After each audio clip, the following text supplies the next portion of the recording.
Welcome to the Underground, the Steel City Underground, the black and gold standard for Pittsburgh Steelers coverage. Now, here are your hosts, Joe Kuzma and Brian E. Roach. Hello, everyone, and welcome to another edition of the Steel City Underground podcast. My name is Joe Kuzma, and I am joined by, seconded by Mr. Brian E. Roach. No fancy nicknames, no palling around, no buddy cop film nicknames today, just sad face. How you doing, Brian? Yeah, sad face about sums it up.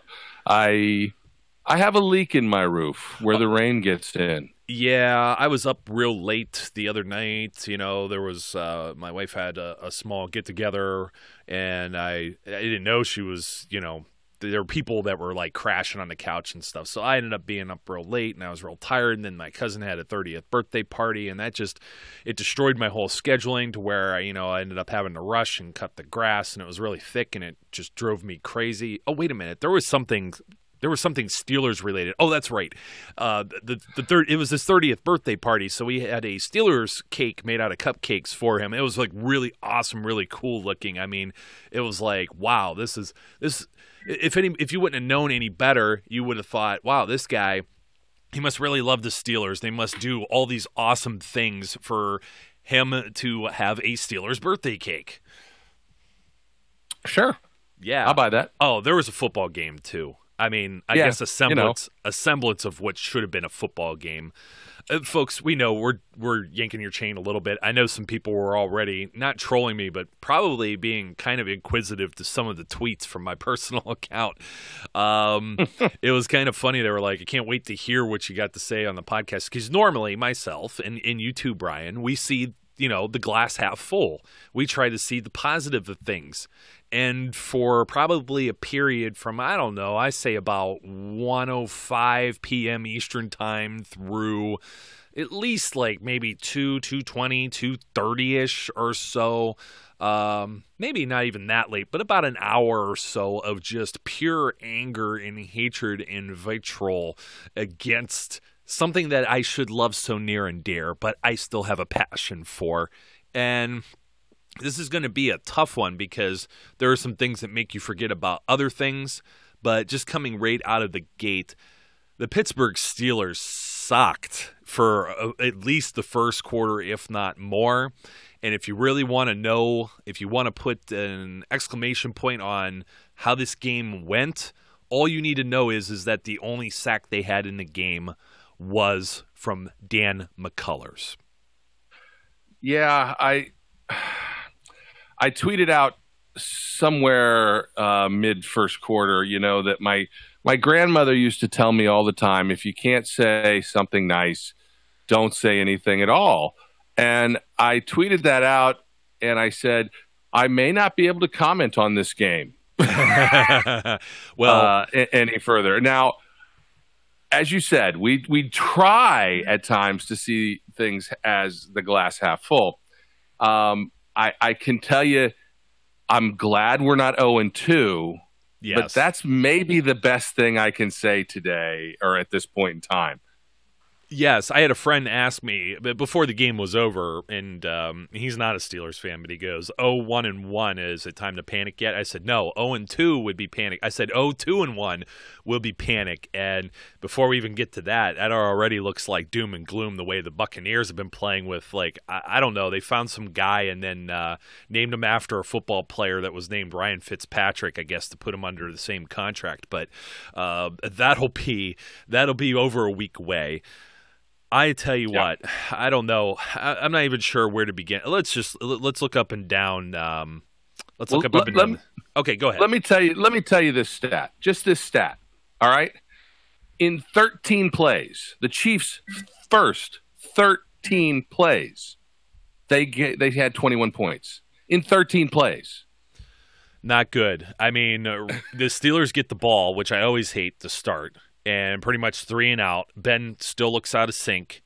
And then special teams, terrible punt by Jordan Berry. Not the only one of the game he had as a terrible punt. I get what they were trying to do. They were trying to directionally punt away from Tyreek Hill. Not the dumbest idea in the world, but was maybe not like, I don't know, Barry punting to his left and not like the best thing in the world, because they just went straight up the sideline. And it was like nobody else was there except for Jordan Berry. I forget who may have chased. I think it was Hill that returned that one. And it was the other guy. DeAnthony I can't remember his name. DeAnthony. Maybe it was DeAnthony Thomas. It wasn't Hill. There was another guy in front of him. Yes, DeAnthony Thomas. You watched the Buckeye game, right? You watched the Ohio State game. It was DeAnthony Thomas, 48 yards. Yeah, it reminded me of towards the end of the Buckeye game, they kick off the ball, and the guy from TCU is lying in the end zone hiding. Yes. Yeah, which was just ridiculous. Yeah, it was hilarious and ridiculous, but it reminded me of that. It was like they assumed, okay, we're kicking it back to Hill. He's not going to get it. No one else will run it back. We won't pay attention to anybody else. And then DeAnthony Thomas runs it a billion yards down to the 10. Yeah, and then of course, here's the gift. Just go ahead and score now. We're not going to play any defense. We're not going to cover anybody. There were some bad games. I know a lot of people are really mad, tweeting at players. Trust me, the players know that they did not have a good game. And I don't even know that they're necessarily sugarcoating it. Some are saying certain things. Some are trying to move on, say positive. This is what anybody does. You have a bad day or whatever.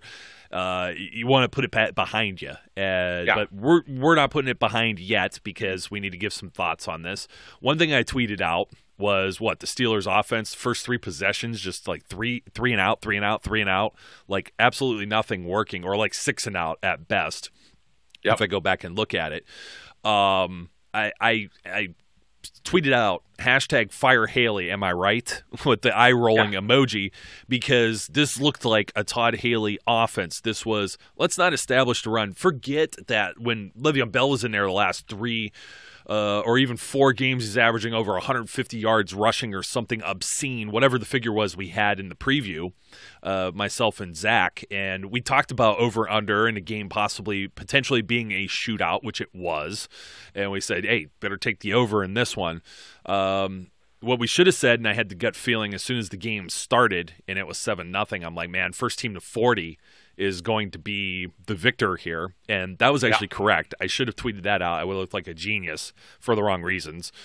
You also look at, there were some substitutions and stuff. We'll talk about that in a second with defense. It did not help, but the Boo Birds were out. And I said, you can't blame the fans. All 3 phases look bad, and this week you can't blame it on the weather. And, I mean, in a way, maybe you could blame a little bit on the weather. It was scorching. I actually have sunburn on my arms. You could see my watch band where it was. And so they were substituting guys. I mean, this was Vance McDonald, Jesse James, Xavier Grimble on the offensive side, the tight ends cycling in and out, Justin Hunter inactive, so you immediately knew James Washington was going to be playing. But there were guys that were moving in and out. Offensive line, I thought offensive line had a terrific game. Big Ben looked bad, like miserable. Then all of a sudden he looked like old school Big Ben, except for when he was targeting Antonio Brown at times. And there were several passes that were thrown over heads of people. Even when you throw over James Washington, who can get up there and has these long arms, that's not good at all. So, I mean, Ben just, I don't know, it kind of reminds you of, I don't know, the Jacksonville game and stuff like that, where they dug themselves this huge hole, and it's just like, man, well, screw this. And if it wasn't for a penalty, I think it was Orlando Scandrick ends up taking the ball into the end zone, and then it's 28-0. Instead, the Steelers get to keep the ball and end up going down the field and at least get on the scoreboard. Yeah, It was, you tweeted at me on that and said, hey, maybe the refs don't stink so bad. And I said, I responded to that and said, oh, what are you talking about? The refs are great. They're fantastic. Every call they make is correct. I've never said anything different. Look,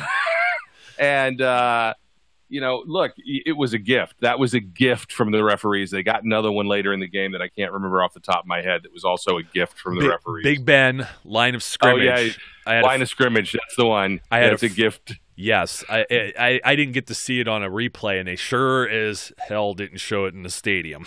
No. So, and I missed Tony Romo saying why, or it wasn't Tony Romo, it was Dan Fouts. One of them, Dan Fouts. Oh, God. But whoever one of the announcers went and said why the review didn't overturn it.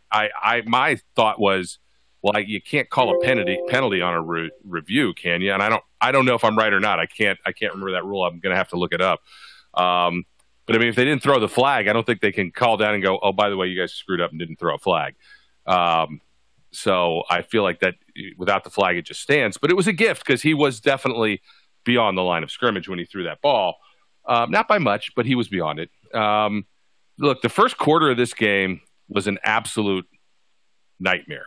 It was the pit of despair, dilly. It was awful.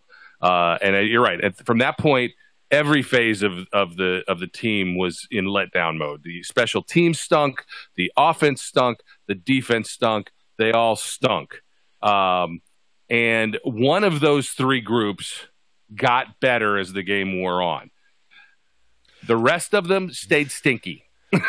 I don't know that the one even came to play. And I know there's people that are going to be out there. Okay, I'm going to make this statement. There's a lot of people that are even sitting next to me. Bud Dupree this, Bud Dupree that, blah, blah, blah. Okay, I understand that TJ Watt has a higher ceiling than Bud Dupree probably at this point. And that TJ Watt is likely a better player than Bud Dupree just based on a very short, amount of games compared to even Dupree has played twice as much and not maybe had as much success or had as much splash or had the highlight reels, et cetera, et cetera. However, that doesn't make Bud Dupree the scapegoat for this game. There was lots of stuff that sucked. It just sucked. First of all, though, going back, I mean, this was the Steelers. They get the ball, they punt. They get the ball, they punt. Then they get the ball, and they go 9 plays, 63 yards. Net yards was 58. There was a penalty on it. So I'm looking at this. Get down to Kansas City's 31 and then miss a field goal. And it's just like, oh, great, here's this again, not wanting to win or do much of anything this week. So then all of a sudden, the next 3 drives, actually the next 4, because you're going to go into the third quarter, they end up scoring touchdowns on. And then guess what they reverted back to? Punt, punt, punt. So, man, you've got some computer issues going on there, Brian. I just keep hearing ding-dong, ding-dong, ding-dong, all kinds of things over there. Interesting, because I'm not actually making any noise. Oh, well, I don't know. Maybe me and the listeners will hear it. So, or it's just me. It's not me, though. But anyways, it's almost like shame. Every time I said punt, punt, punt, and it was like ding-dong, ding-dong, ding-dong, like some type of alert or something was going off. And so it was like, when you're in a shootout and you look and see what Kansas City did, touchdown, then finally the defense or just lack of execution for that matter for Kansas City, a little bit of pressure. Dan McCullers, like one arm, he just happened to be there and the center couldn't move him type thing. You had 2 punts the end of the half because they took the kneel down. Then Kansas City comes out for the third quarter, scores immediately, and then the Steelers are like, okay, well, we'll try and match this. And then it was, they had 3 straight touchdowns. Then it was the safety and the fumble, and luckily the end of the game because a little bit better clock management. I was kind of upset toward the end of the game. Roethlisberger throws. They had this beautifully executed pass. They had the whole convoy in front of them, and he throws it short to Juju instead of James Conner, who's actually already in the end zone ahead of it. Now, I have to rewatch this maybe on video. Maybe there's a defender there that can make a play, and he was worried. Ben was playing pretty safe with the ball after throwing all those picks a week before, if you ask me. Even his passes downfield, it was like he was trying to put it where only his teammate could make a play and not actually where they can make a play. Yes. Except once where he threw the exact same pass to a triple-covered Antonio Brown, and it almost got picked off. Oh, well, they got lucky on more than one here. And we were talking about, the line of scrimmage deal. And I didn't get to see the replay to see how close it was, but I had immediately 2 Browns friends of mine who they couldn't just live in their own misery with their own game, which will be on the WTF show coming up here in a day or 2. That was past the line of scrimmage, like they're paying attention to the Steelers game instead or whatever. And I'm like, well, it's a good thing that the NFL officiating is neither good or consistent because, we got away with maybe a homer call or whatever there, and quite possibly even on the Scandrick one. But there were also, let's go back to the officiating. Everybody's going to say, oh, man, are you really going to say something about the officiating? Well, yeah. I mean, even in our own benefit now, I got to say this because then everybody's going to say, oh, you're going to blame things on officiating. No, I'm not going to blame things on officiating, but there was like one call that looked very questionable on a Bud Dupree offside. It wasn't even called a neutral zone infraction where he had both hands down on the ground. I'm not sure how that looked on TV, Brian. And the other one, or maybe possibly both, now not the straight two arms extended push in the back with Vance McDonald, but he got called for that like 3 times. And the other 1 or 2, if it was him, both of the other times, it wasn't even in the back. It was like in the guy's shoulder, and the other one, I couldn't even see it on the replay. I don't know what they looked at. It was just like, well, 89 did that before, so let's just say 89 when we announce this to everyone. Yeah, I mean, the first bad penalty on Vance McDonald was very obvious. Was clear. It was. There was no question about it. Look, I'll continue to say this, even though I kind of jokingly said no, the refs are fantastic. They stink. They're horrible. They stink. And in this game, some of their stinkiness happened to benefit us. It doesn't mean they stink any less. They're terrible. So I just want to be consistent in my message because they stink. Now, Bud Dupree's offsides penalty I thought was actually a legitimate penalty. It looked like it was. He clearly jumped, and I don't know that he got back. What aggravates me. And maybe, you quoted that this rule is terrible. You said that the rule is terrible. What aggravated the hell out of me is taking away Ben's free plays. Yes, which they've done to Aaron Rodgers. They've neutered all of these guys because now they don't want people getting hit on what could be a free play. Let me tell you something. With any of these plays, even Bud Dupree, if you want to be mad about it, it's literally just a 5-yard penalty now. Well, in this game, I mean, that makes a huge difference at different times. And Dupree was guilty of it several times. The one looked a little close. The week before, we had mentioned this too. It looked like he was jumping the line, and it looked like he was so fast that he wasn't or should not have been penalized. And that seemed to be the case even when I looked at it. The camera, the TV angle, you don't have that straight 90-degree line right. You're not on the line, so it's very difficult to tell even with the all-22. In this case here, where you have the free play ability, there's no penalty to the defense because now, like, if a guy jumps and the other 10 players that are his teammates, the opposing defenders, aren't ready, the offense can't take advantage of that and truly penalize them for when you break the rules. What's it called? Cheating, okay? I know these guys might not be intentionally trying to cheat at times with that, but it's almost like now there's not enough weight to the penalty of just jumping before you're supposed to cross the line of scrimmage. And I think it's bullcucky is what it is. I've not used that word on probably, what are we at? Almost like 350 episodes of this program. But that's what it is. That's what it is. It's really something else if you catch me on the streets and ask me. I have a lot of swear words that we're following. Everybody that was sitting around me, we're just kind of like, what in the, what is going on with this team? I mean, let's talk, let's finish with offense here. James Conner only carries the ball 8 times for 17 yards and he had a 9-yard long. It was just like, okay, I understand you get behind a little bit. They come out in the third quarter. It looked like they were going to try and establish the run, and they just never did anything with establishing the run. I think it was ridiculous. I think that was kind of ridiculous when you look at how Le'Veon Bell had previously gashed them. It's pretty much all the same personnel. I understand B.J. Finney was in for David DeCastro, but I think the offensive line did a fine job and gave Ben plenty of time to pass and everything else. It was just ridiculous that they opened up this game with all of these, they tried to do these screen pass fancy things. Like it was like, we're afraid of D Ford, we're afraid of Justin Houston, instead of just keep hitting the middle of the field because their linebackers and everybody that they have there cannot defend a darn thing there. Yeah, look, I got to say something else about the penalties because I know Tomlin brought it up in his presser and used it as a potential reason for the bad play.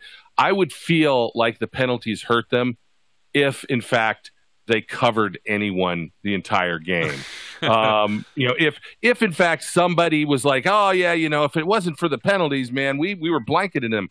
Here's another stat for you. In the entire game, is it 3? Is it 3? There was one pass defense credited to the defense. One. And it was to Stephon Tuitt. Yeah. One. That was pretty bad. There was like no pressure on the QBs. I thought the one you were going to actually bring up, let me see how many QB hits. I guess they may have gotten there a couple of times. I guess TJ Watt gets credited with one. Cam Hayward definitely had the one. He ended up with 2. And I guess Morgan Burnett got in there at some point too. I must have missed it. No offense to him, but on the offense, the Steelers had 3 first downs, 3 of 11, 27%. That's just miserable. Just miserable. It's a shame. They put up 475 yards. They run 74 offensive plays to Kansas City's 54. So they outgained them. I know the time of possession also greater is 32 minutes 11 seconds to 27:49. So over 4 minutes more time of possession. You had all of these things, and yet it didn't ever seem like they were going to catch up. They were always trailing the entire game. I mean, I don't know. I mean, it didn't seem like they used James Conner in the capacity that they should have. He nearly had this one-hand grab that just that was unbelievable. Electrified the Heinz Field crowd. That's actually up on SteelCityUnderground.com right now if you want to go check that out.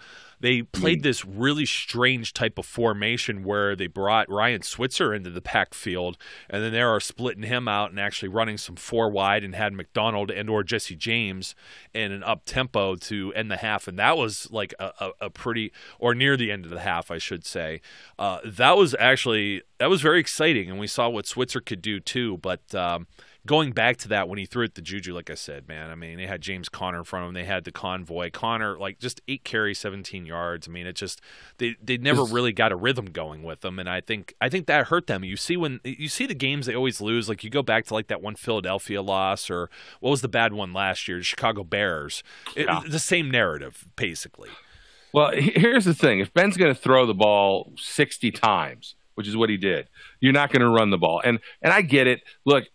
I think if they had been able to establish the run early, which seems like it would have been a good idea, it might have slowed the pace of the game down, which simply would have meant there were less points scored on both sides at this point, is the way I look at it.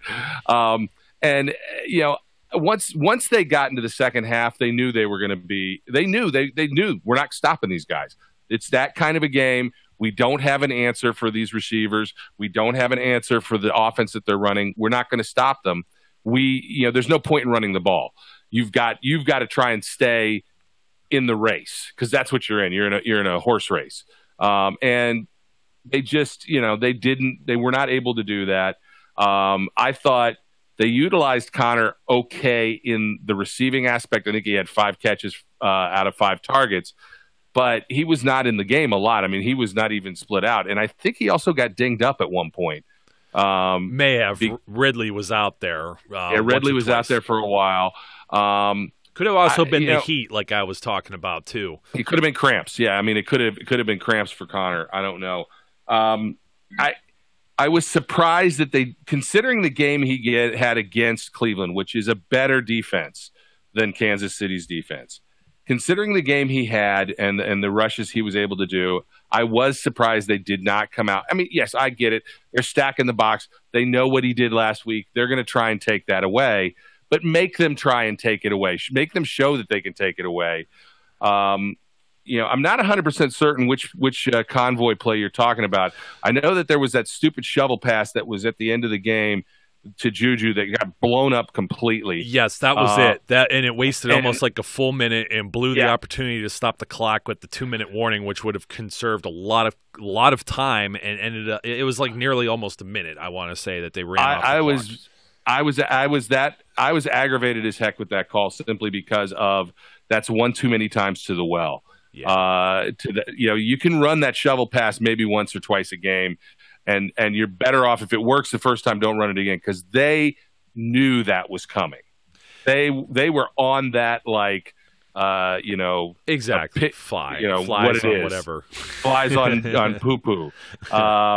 They were all over that, and I don't know that he had. I haven't looked at it again, but at the time, I didn't think he could have gotten the ball anywhere else.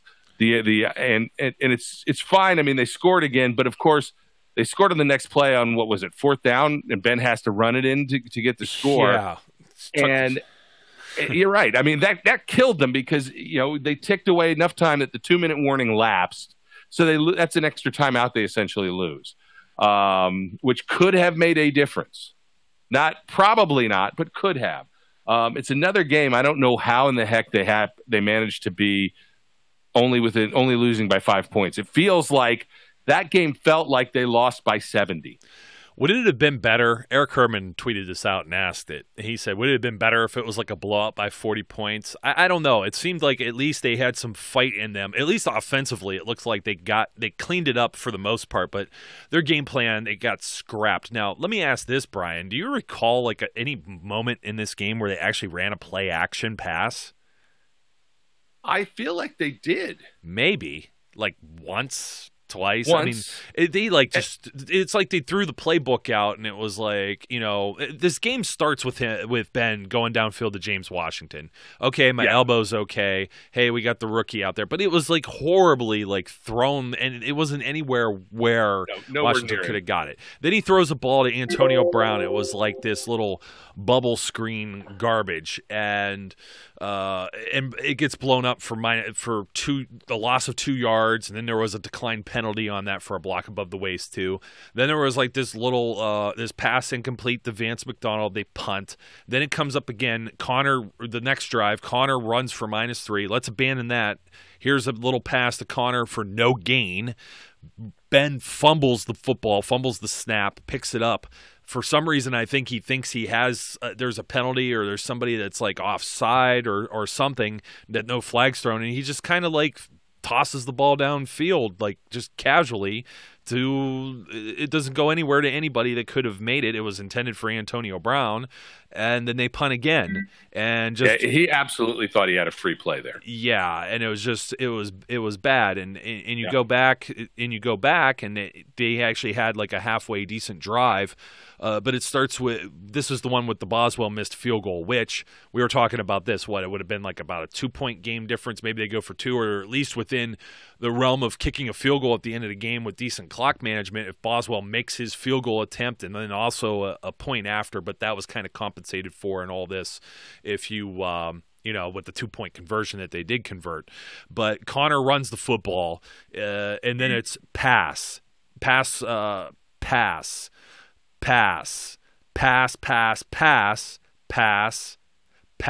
field goal, no good. And I mean, they're still only down 14-0, but there was absolutely, how many plays did I say there? 1, 2, 3, 4, 5, 6, 7, 8, 9. I think I got 9 there, 9 or 10 plays. And only one of those is a run. It was really insanity. And then that's when they put Ryan Switzer in, and Ryan Switzer runs for -1.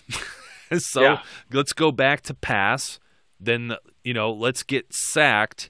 And luckily there was the penalty with Orlando Scandrick, or then you're really, you're thinking about, well, I spent all this money on this ticket, but I might be leaving at halftime. Yeah, it was. I will answer you. I say, from the standpoint of, if you're going to lose, if you know that no matter what happens you're going to lose, it's less stressful to get the crap beat out of you from the standpoint of watching the game, because you stop caring.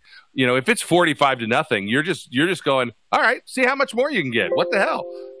You don't have that invested emotion. So I actually believe it's better in the long run, not in the long run, but in the terms of that game and your stress level, if they're just getting walloped.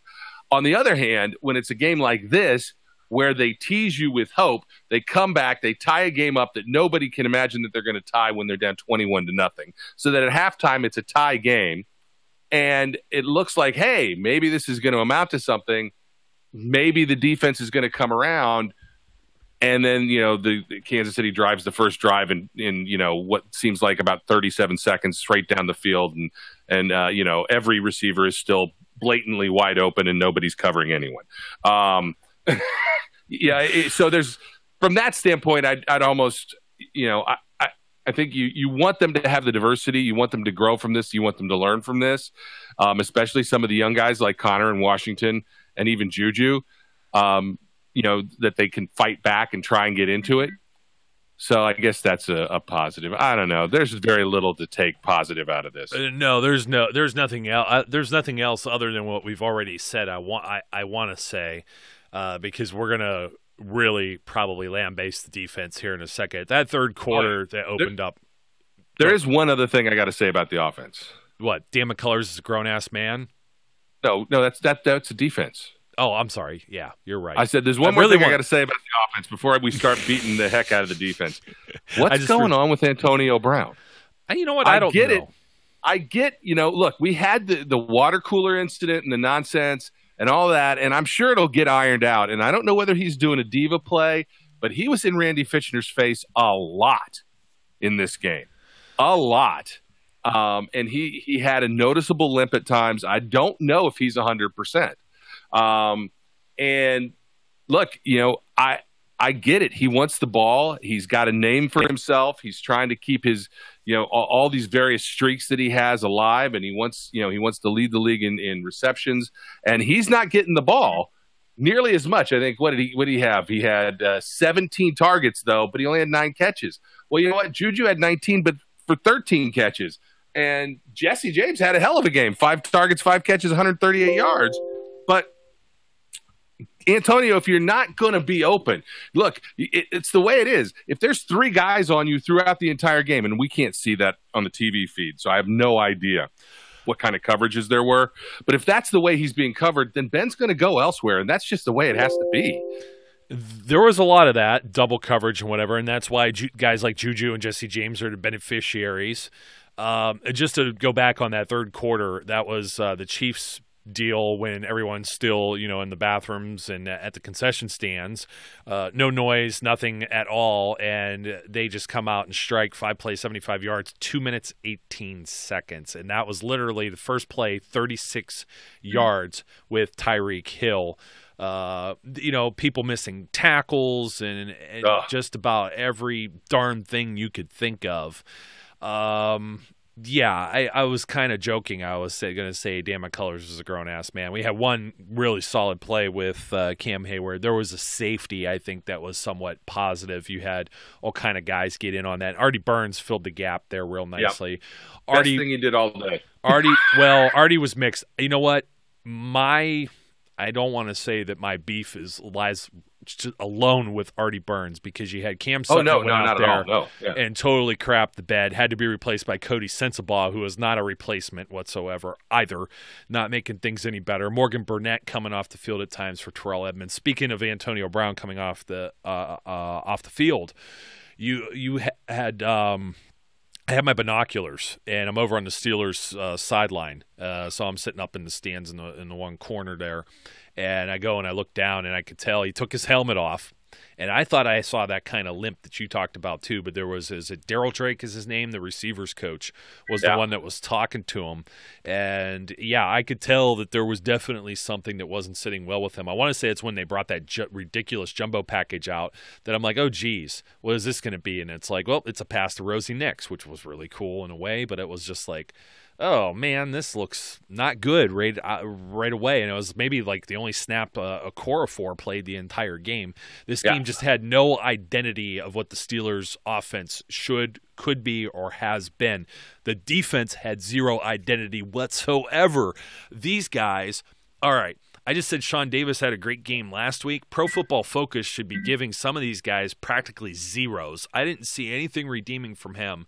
And unfortunately, as much as I like Mike Hilton as well, Mike Hilton was non-existent in this game. You had TJ Watt covering Sammy Watkins at one point, and then even he thought that he was, shedding off his responsibility and had help behind him. And when that ball sails, because it was one of the few plays that weren't executed by Patrick Mahomes, who darn there had a perfect QB rating with 154.8. It was 23 of 28. They didn't make hardly any mistakes because these guys, me and you, could have probably thrown the ball to guys like Travis Kelce, Sammy Watkins, and Tyreek Hill and all of the other cast all day long because they were just wide open. Cam Sutton on that first play just stops. And, they weren't playing entirely zone, but this is where Joe Hayden comes in and not having him because he can man up, he could put the pressure. They had Burns following Sammy Watkins around at least for the first half, and he was playing quite a bit of man. He was pressing up on him. That's why I said, Burns was far from the biggest problem, but, he had missed tackles. There were blown assignments in different spots. But if you really go and look and see some of the stuff that's around there, this reminds me of Matt Stafford with that Detroit Lions game and having this conversation either with yourself and or Zach Meckler, and you're talking about hitting some of these passes in between the zones. And there was just no help over the top several times. The safeties, you would think they were even on the field, like they only had way out of position, 9 or 10 players. And it was almost exclusively Sean Davis and or Mike Hilton that looked like they were the culprits. And unfortunately, since they changed their numbers, I can't tell you specifically on which plays it was, but it didn't matter. It just looked interchangeable for that matter. Morgan Burnett was playing a little bit of outside coverage, and for whatever reason, they were sending like John Bostic and Vince Williams all the way to the outside when they would clear somebody out down there, be it a receiver or even just Kareem Hunt. And I'm like, what is this madness?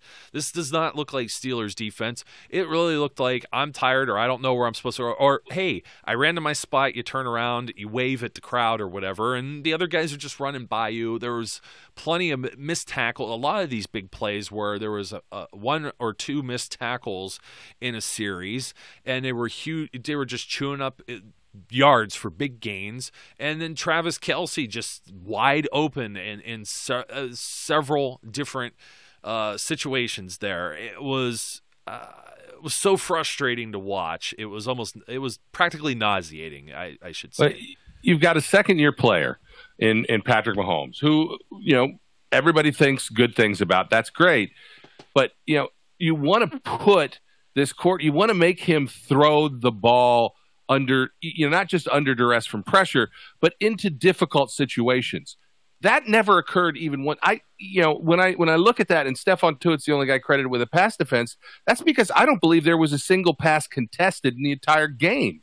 If the guys missed somebody, he just missed them. The incompletions were a couple drops. There was nobody near these guys when the ball hit them. And, if you want to think of what the identity, what I kept saying to myself, without really being able to see the entire field and see, whether passing off was being done correctly, whether the safeties were out of position. But I felt like this is the defense that played against Jacksonville last year. This is the defense that didn't know how to communicate effectively in the backfield. This is the defense that couldn't figure out how to, just get in sync with each other. And that is a huge thing that Joe Hayden not being there impacts. And I'm not going to say that they would have won the game had Joe Hayden played, because one guy should not be making that much of a difference, but he would have been able to rally and they tried it on the sidelines, and both he and Shazier are going nuts with these guys on the sidelines talking and trying to coach them up and give them information. But they looked lost through most of the game. And when 6 out of your 10 top tacklers are all defensive backs, that tells you that, Morgan Burnett led the team in tackles. And when the next out of the next top 10 guys, 5 more of them happen to be defensive backs, that means a lot of the plays are being done in the secondary. I'm surprised we had a top tackle. Morgan Burnett had 6. So the highest tackle total we had was 6, because we probably had more missed tackles. People probably tallied more of those than actual tackles in this game. Yeah, I agree. And I mean, there's a little too late with the safety. And then even after that, they still couldn't get it together. Some of these substitutions are driving me crazy, where at the last second, you're trying to rush Javon Hargrave out there and pulling somebody else off the field. Edmonds at one point had to sprint to beat Mahomes' snap. You had the same thing where you only put 10 guys out on special teams. Like, what the heck is going on with that? How do you not have 11 people out there in this free kick situation? situation. So, and then you negate a pretty decent return with the Antonio Brown there. You try and put him out there so he can make a play. And, you have it was incredibly frustrating. I don't think I could say much more as kindly as I'm saying it, even in this regard. There wasn't anybody that stood out as having anywhere near a decent game defensively. And it was just very disappointing to see the way that these guys came out. They looked ill-prepared. It looked like they didn't even watch film or know anything about the opponents. And unfortunately, when we were benchmarking this against last week's game against the LA Chargers, and the Chargers did all the same things. I mean, they threw for a ton of yards. They had the time of possession. They had more yards. They just didn't have more points because there were some turnovers. The Steelers didn't turn the ball over, but they may as well when it was 3 and out, and their defense just decided to not play whatsoever. I mean, this was just flat out. These guys didn't do anything out there to put up any form of resistance against them. And then even when you have Mike Tomlin just kind of thrown in the towel and punting near the end of that game, the boo birds come out again because it's we haven't seen these guys stop anything. So why, just go for it. You know what I mean? Screw it at this point. And, that almost turned out to be an okay coaching decision because I keep going back to, I was saying, that little shovel type pass to Juju there, and it gets stopped short of the goal line right in the middle of the field, let the clock run. They may have had an opportunity to do something had Tyler Matakevich not murdered the punter. Which of the Colquitts was this? There was 2 Colquitts at one point. I'm not sure they're both still in the league, but one of the Colquitt brothers you just took any chance they would have had. Give Ben 12 seconds. Let's see what we can do here. You know what I mean? And they may have had something closer to 40-ish, maybe 48 seconds or something like that, had they had the luxury of having that 2-minute warning to maybe, assist along with timeouts. They may have even still had an extra timeout, albeit they gave up 9 freaking yards on the very first play. Hey, we need a defensive stand here. The Renegades actually playing in the stadium. I didn't even think we were going to hear it, and nope. We're just going to disregard it that, we're going to just live to play another day, basically. Yeah, I don't fault Tomlin for punting the ball away when he did. I mean, it's 4th and 7. That was the play before where they got the turnover, the series before they got the turnover, they punted away. And then they got the turnover and they managed to get the ball and they went down and scored, and that's all well and good. It's hard to even fault Tyler Matakevich. He's trying to make a play. He's trying to do something because quite frankly, that was their best hope. I mean, even if they get the ball back at that point, they're going to have 8 seconds left. Yes.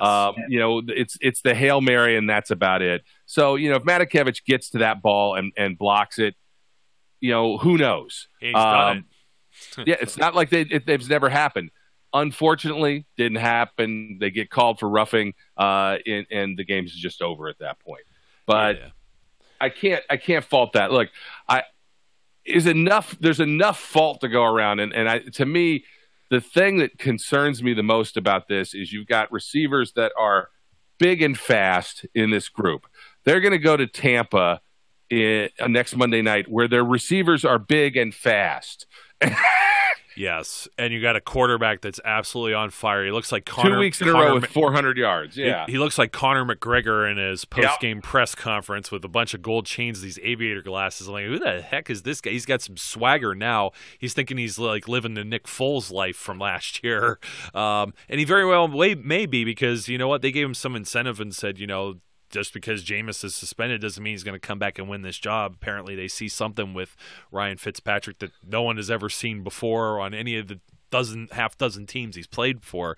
So he's done this on occasion. Yeah. He's played this well but never twice in a row. That's the thing. I mean, 2 400-yard games in a row That's new for him. That's what everyone's worried about is, too, if he does it 3 weeks in a row. And let me tell you, the history, Steelers haven't necessarily been bad away. You know, they won like something like, before that tie, I mean, what was it, like 7-8 games on the road or something like that? Yeah, so, they had a good road record last year. Yeah, but still, the stigma still is there. Week 3 stigma is still there.